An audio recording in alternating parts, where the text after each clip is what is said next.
Sabye artist banange bambere kumpi comrade Nubian nsabo bere dala wano kido nange mukisajja birthday nyumirwemu. People power. Our power. Our power. People power. People power. Our power. Our power. People power. You see, Malcolm X, Marcus Garvey, 100 years ago said that one civilization is not complete without its art. The highest level of expression of human intelligence. Omusajja omu omugezi emyaka 10 egiyise yagamba enkulaakulana yonna yonna ebeera erina kyebulako bwebanga terina ati waayo, era nannyonnyola nti ati kwe kunnyonnyola oba okutotola okw'obwongo okukyasinza okubeera waggulu mu ntegera y'omuntu. I've said one time in English that one civilization is not complete without its art, because art is the highest level of expression of human intelligence. Bannange ba artists bannange munzikirize njogere mu Luganda kuba nange oluzungu simanyi lungi nnyo. Yonna tukokwogera oluzungu nyoero ajja kujja lwogere. Luno olunaku lukulu nnyo nze mu bulamu bwange mu byafaayo by'obukulembeze. Luno lwe lunaku lwensinga okutendereza. Luno olunaku lw'amaanyi nnyo. Simanyi Katonda lwaki teyampadde mukisa kugifuula birthday yange, naye era mwebaza kubanga yagifudde birthday ya Nubian mukwano gwange. Ba artist bannange mwenna njagala mumanye nti mbenyumirizaamu okusinga bwe mumanyi, mbakiririzaamu okusinga bwe mumanyi, era mbaagala okusinga bwe mumanyi. Ffe nga ba artist Katonda alabika yakikoze kagenderere okutuyitamu okutaasa eggwanga lino ffenna lye tuyita ewaka. Okumala ebbanga ddene bakikola kagenderere okulaba nga batudisconnectinga ku ki kye tuli naki kye tusobola okutuukako. Njagala tujjukire emyaka gyonna abaddugavu nga balwana okwetaasa kw'abo ababafuula abaddu bakozesanga music. Njagala mujjukire nti South Africa nga bazungu babonyabonya omwana w'omuddugavu bakozesanga music. Abantu betusinze okumanya ku lukalu lwa Africa ne mu nsi yonna bangi bayise mu art. Njogera ku music naye bwe njogera ku music mulire art. Art muli okutontoma, muli okuzanya katemba, muli okuyimba, muli okusiga ebifaananyi, muli ebintu byonna eby'obuyiiya bw'obwongo. Bob Marley yatugamba emyaka mingi nnyo nga bamu tukyayonka. Natugamba, emancipate yourself from mental slavery. No one but yourself can free your mind. Wetaase okuba mu kkomera eryaku oba olukomero olwakusibwa ku bwongo, kubanga tewali ekyasobola kikolera okujjako gwe. Bakikola kagenderere. Ffe mu mugigi gwaffe lwakola nga baawera political education. Ekyo kyali kigenderere. Bafuba nnyo okumakinga sure tetumanya byafaayo byabo abatusookawo. Olunaku lwa leero tulina omu ku baana b'omusajja yali artist owakabi ennyo gwe bayitanga Christopher Sebadduka. Amini yamugoba wano kuba Amini yali musajja mugezi nnyo yamanya amaanyi ga art. Museveni mumuyita mugezi nnyo naye Museveni fala.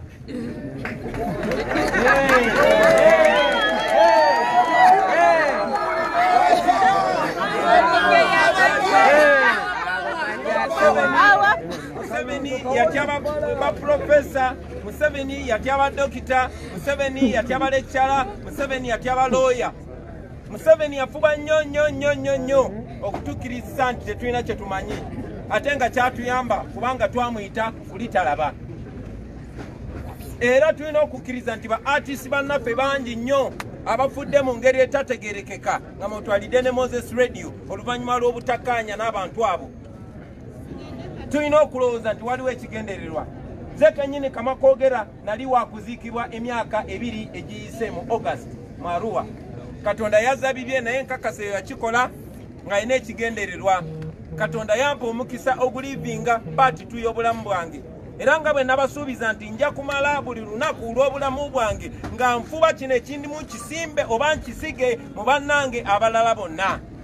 Tufubye okukisiga mu bannayuganda bangi nnyo, naye tewali buvumu bwenfuna abassebo ne bannyabo nga kumanya nti byendowooza Nebyemanyi nebyempulira ku mutima ate tulina chance ebisiga mu bayimbi abalala mu bannabitono abalala bannakatemba abalala kubanga ba artist muli powerful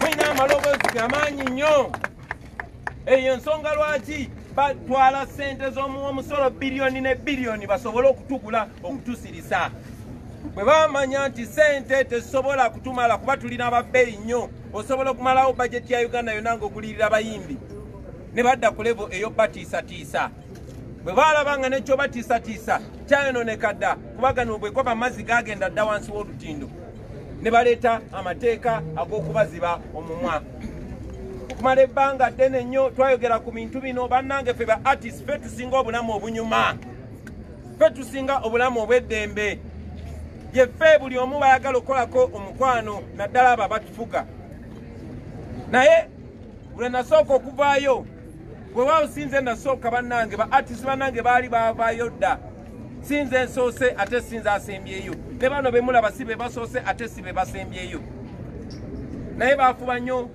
okuteekawo nti abo bali mu byabufuzi nyina amawulire gye muli tewali byabufuzi bino bya ddala baganda bange kubanga artist oba entertainer sukaali tomugula bbeeyi yanjawulo ku muntu mulala eddwaliro togenda mu lyanjawulo ku muvuzi wa booda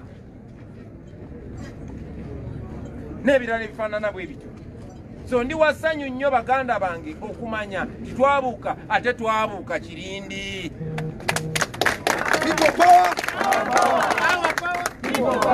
so tuli wano olwaleero okumala ebbanga ddene babadde batuyita badongo yesu tuli badongo kuba abadde obudongo kiba mu ndongo naye nga bwe twakibagambako ti kampala kibuga ky'abaana bongo newankubadde kati efugwa abadongo tuba bannabwongo batuyita badongo bannange tuli bannabwongo wadde batuyita badongo naye kimpa essanyu okumanya nti ffenna tumanyi kati omulama gwe tuliko bino tetuli mu byakusaaga mu busaazi tetutegeka kivulu tetuteekateeka kikujjuko tuteekateeka kukulembera ggwanga lino lye bayita Uganda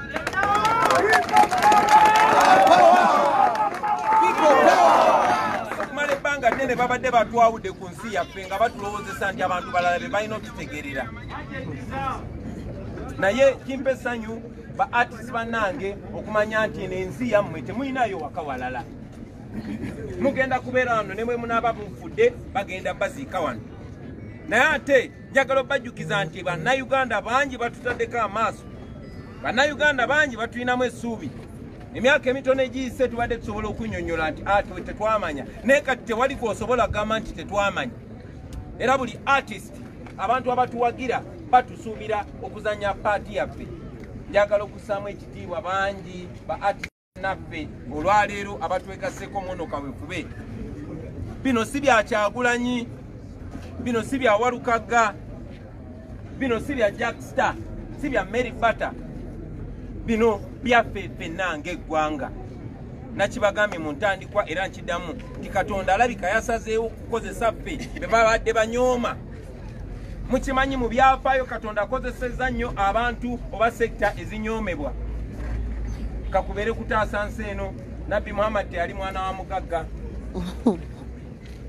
Yesu Kristu teyali mwana wa mugagga Bob Marley teyali mwana wa mugagga n'abalala bannabitone tuze tulaba ku bannabitone abatusookawo nga baali basobola okukola ekyamaanyi n'okusinga okubyogerako obwogezi Bob Marley yabyogerako bino bye twogerako tuddamu bidde baabyogerako nga tetunaba na kuzaalibwa ffe twongereza kwabo naye ate tulina omulimu ffe ate okwongerayo omuzannyo guno tetugenda kukola kubiyimbako buyimbi bannange nedda twalina okutekinga step ffe kennyini twekyusize abo abatufuga bye baalema okukyusa era kati tuli ku lugendo olujja Museveni mu ntebe tugituulemu ate tuweereze abantu baffe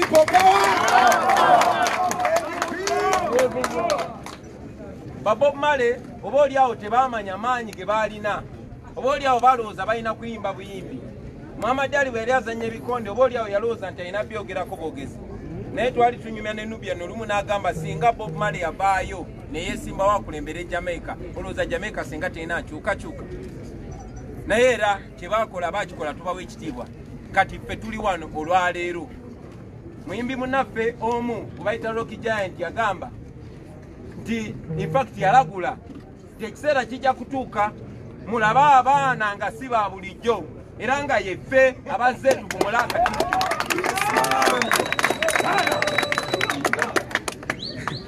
so teyali mukyamu okugamba nti guno omulembe gw'abaki guno omulembe gw'abalasi akuna matata baana mukitegedde ekyo President Museveni emyaka 34 kati gigenda okwera mu 35 yafugidde eggwanga lino yes bingi byakoze ebirungi tetumuyisa mu maaso naye yali amu bannayuganda olukwe yagenda akyusa ebintu byonna byonna bye yasuubiza abaali mikwano gye n'agenda nga yawukana nabo naffe ba artist lwali mikwano gye era lwali lumu nga tukwatagana naye naye bwe yakyukira eggwanga nga ffe tuliwo okukyusa eggwanga kubanga ffe tugenda kubeerawo emyaka mingi nga Museveni ne bakadde banne bamaze okugenda tugenda kubeera mu Uganda eno kyobola kitukakatako okugitereeza tugyeyagaliremu n'abaana baffe bagyeyagaliremu olunaku lwaleero emirimu gyaffe giringa egyawereddwa lwaki kubanga batutya lwaki kubanga twogera amazima mangi nnyo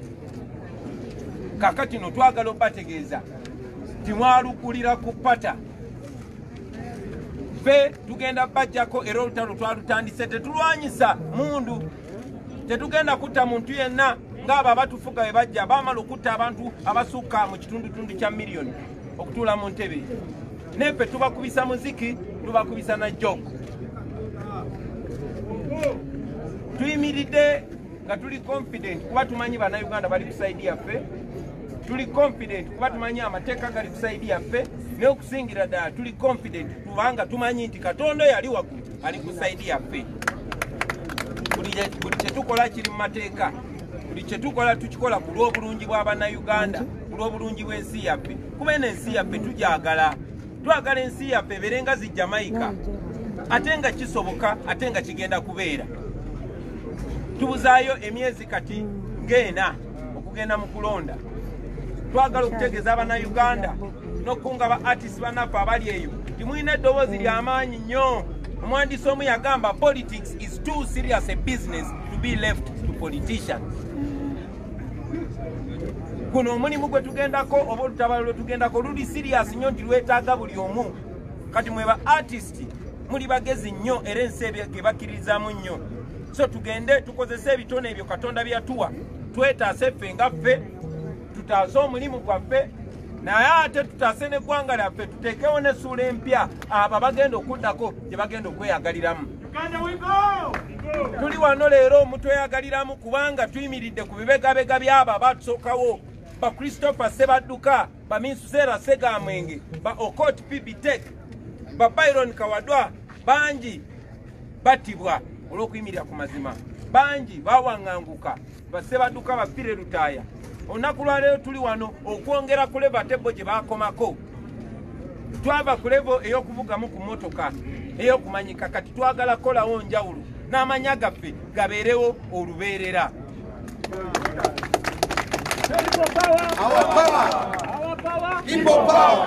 njagala okwebaza bannayuganda bonna abayimiriddewo ku lw'aba artist njagala nnyo okwebaza ba artist bannaffe abayimiriddewo ku lw'aba artist ze bwe bansiba mu bumenyi bw'amateeka mwayimirirawo era singa temwasula maloboozi gammwe oba oliawo singa ndi mu ttaka olwaleero bwe basibye baganda baffe Gerard Kiweewa ne Bizonto mwasitukiddemu mbasaba era musitukiremu kubanga tuli mu bulabe tulumbiddwa abantu abatufuga tebatwagala kubanga batutya they fear what they don't know and they hate what they fear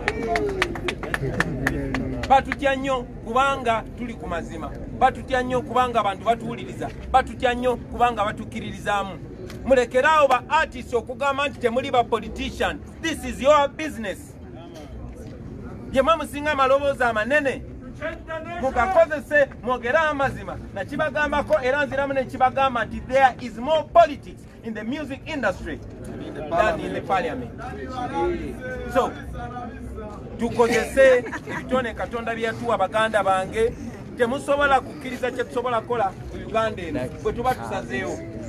Bangi bwali tukyali mu comfort zone paka omulabe bwe yatusangayo n'ewaffe. So ba artists bannaffe abali eyo ffe tetuli mu politics, nze mbagamba siri politician naye najja kubuusa abantu. Omugenzi Tupac Shakur muyimbi munnaffe yagamba, I cannot guarantee that I will change the world, but I can assure you that I will spark the brain that will change the world. People power! So naffe ba artists tubategeeza mwenna abali eyo tetubasuubiza nti ffe tugenda okukyusa Uganda, naye tugenda kupolota bannayuganda abagenda okukyusa Uganda. Tubayita mwenna aba artists bannaffe abali eyo, njagala obajjukiza nti essuubi lirimu ffe nga ba artists. Ffe abali wano mwe bannaffe abali eyo abakyatidde, manyi mujja tukubira amasimu mutwebaze mutuyozaayoze mutugambe bannange mugende Meribata musonge tuli nammwe. Victor Kamenyo essuubi lituli mumwe, naye twagala obategeeza nti wadde essuubi lyammwe eriri muffe naffe eryaffe liri mumwe. Mukozesa amaloboozi ago abantu ge baabawa ku bwereere, mukozesa ebitone ebyo Katonda byabawa ku bwereere, ate tutaase abantu baffe. Tuddemu tukube endongo yaffe nga tweyagala, teri atukwata ku mukono. Nange kinyamba okuddako ku stage. Ate mmanyi nti oluvannyuma lwa byonna tugenda kukola ekyafaayo mu Uganda eno nga pulezidenti w'eggwanga ayimiridde ne bakyalibe nga bwe tuyimiridde nga tubakuba abakusiga.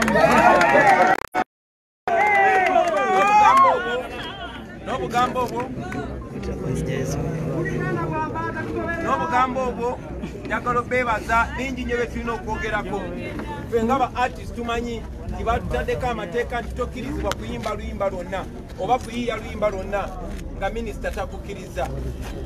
Ne bw'oba olina comedy skit gy'oyagala okukola, olina agenda kusooka kunnyonnyola minisita, bwe biba tebimunyumira tajja kukkiriza. Bw'oba ogenda okusuna endongo, olina okuwandiika kizo ogenda okusuna n'ozitwalira minisita. Abo minisita be mulaba abadaawo abatamanyi yadde art n'akamu. Omusizi w'ebifaananyi bw'oba tonasinga kifaananyi, amateeka ge baleese gagamba nti olina kusooka n'ogenda n'obannyonnyola kiki ogenda okusinga, ne bakubuulira oba bakikiriza oba tebakikiriza. Ng'omuzannyi wa firimu, ng'omuwandiisi w'ebitontome, n'oyo yenna creative artist bakutaddeko olukomera, baagala be baba bakubuulira kiki ekiba mu bwongo bwo. Ekyo twakigaana, ekyo kye tukigenda kukola. Aga amateeka twagagaanye wadde tutunafuna buyinza tegagenda kukola wano mu Uganda, kubanga Uganda yaffe, and art and creativity is a human right. Njagala obeebaza mwenna baganda baffe, njagala okwebaza muganda waffe Nubian Lee olw'obukulembeze obulungi, basebo ne bannyabo Nubian Lee mu People Power Movement, kati ne mu National Unity Platform yatutwala era nange era wansiwe. Sebo tukwebaza olw'obukulembeze obulungi, tukwebaza olw'otukunga obulungi, tukwebaza olw'obwongo. Munzikirize nga maliza ne kano nkwogereko. Ono omusajja ono nze ndi wa mukisa nnyo nnyo nnyo okubeera mukwano gwe ow'okulusegere, kubanga n'okusalawo okwesimbawo ku kifo kya MP yeyansudia oba oliawo sandibadde na confidence. So sebo makati ga bannaffe njagala okwebaza olwa byonna byonna n'okusaba byobadde gyendi obibeere eri ba artist bannaffe bonna bonna. Bannaye mbasaamu nnyo ekitiibwa, mbaagala nnyo, mbakkiririzaamu nnyo, naye nkakasa bwe ntandikira obbaagala n'obbeesiga n'obbakkirizaamu, bwe nkoma okubaagala obbeesiga n'obbakkirizaamu, ate bannayuganda bwe batandikira. Mukama abampere nnyo omukisa. Oluzungu lwevaporating, but for the sake of the news I'll try to break it down in very, very few minutes. Ladies and gentlemen, today, for me as a person, for me as a creative artist, this is a magical day. This is one of the most important days in my life. When we receive our fellow artists, our fellow creatives in this struggle for liberty and life. I told you about what Marcus Garvey said more than 100 years ago, that one civilization is not complete without its art. The highest form of expression of human intelligence. That means you artists are the real embodiment of wisdom and intelligence. I'm very glad that we are standing here today to look at this not just as politics as usual, to look at this as a struggle for liberty and life. So many eyes are looking at us. Artists have a very powerful voice. We are very powerful voices. That is why they've tried over time to stifle our voices. They have made every effort to compromise us. They've made every effort to make us mentally sterile. They made every effort to make us forget about our abilities. But like Bob Marley said, when you emancipate yourself from mental slavery, you do it by yourself, because nobody but yourself can free your mind. We are the artists. Okot Bibitek, one northern guy from Gulu, said so many years ago that art is a reflection of society. We, the artists, are the spokespeople of society. What we say is what's happening in society. And because what is happening in society is nothing less than evil, we are projecting evil in our works of talent, in our works of creativity. And that is why the dictatorship that has been ruling over us for more than 34 years is bent on stifling and killing the art industry. Today, ladies and gentlemen, no artist can record a song without the permission of a minister. No comedian can record a comedy skit without the permission of government. No instrumentalist can produce any work of art, no picture sketcher, no poet, no single creative artist can produce any work of art without the permission of those that rule over us. Why? Because they are scared of us. And most importantly, because the art industry produced one person that is taking the dictatorship by the heels. Echo kanjogere ne mu Luganda nakyerabidde. Abatufuga kati bafuba okusanyawo art entertainment industry. Bafuba okusanyawo art kubanga mwe entertainment industry, art industry, music industry yavaamu omuntu olunaku lwa leero agenda okugoba nakyemalira.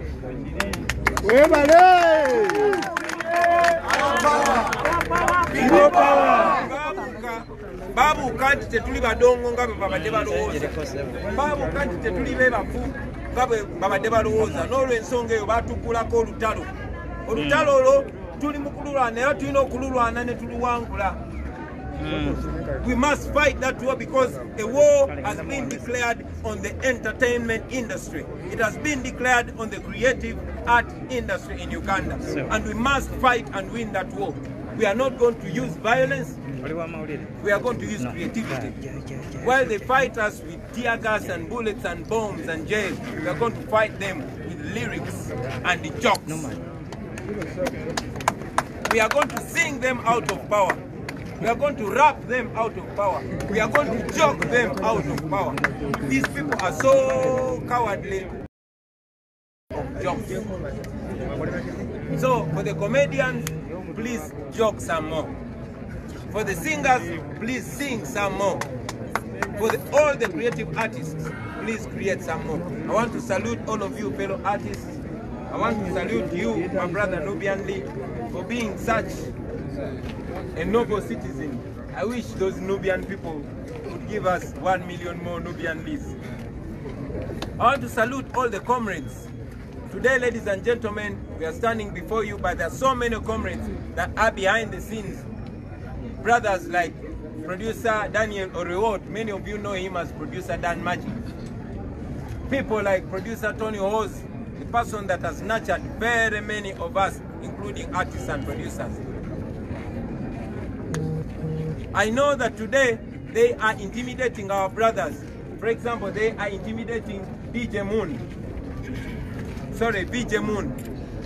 Bali mukutiisa bachali baffe. Olwaleero BJ Moon, omwana oyo mwogezi wa firimu okuva mu ghetto, bali mutiisa. Ne tubagamba temutya bano abantu kubanga tebo batutya nnyo okusinga bwe tubatya. I want to thank all of you. I want to salute all of you and encourage us to go on. We are going to war. This is legitimate war. We don't hide it. This is war. and we're using our arts. We're using what God gave us. And this is all constitutional and legal. So, dear dictator, we are coming for you. We are coming. Eno sinema jamula babasebo ne banyabo tetandikidde wano yatandikibwa dda naye genda kugwera ntebe mu ntebe ng'abakulu sabasebo onzikirize the permission to hand producer Dan Magic his membership card and to also hand producer Tony Holmes his membership card, and also my brother Menton Ras from Busoga. And where's PJ Moon? PJ Moon, Oluwo Baba. Where is Tony Holmes? Karibu sana sana. PJ Moon. People power! Kasera kano tugenda kwolekera ekyatulese ate nga bulijjo vijje munu naki tugenda kuwamba naki mwebale nnyo basebo mwebalire ddala munzikirize nange leero mbasabe mwenna tusurprisinge muganda waffe Nubian Lee nga tumuyimbira akayimba ka birthday. 1, 2, 3, enter. Happy birthday to you. Happy birthday to you. Happy birthday, dear Nubian. Come here to you.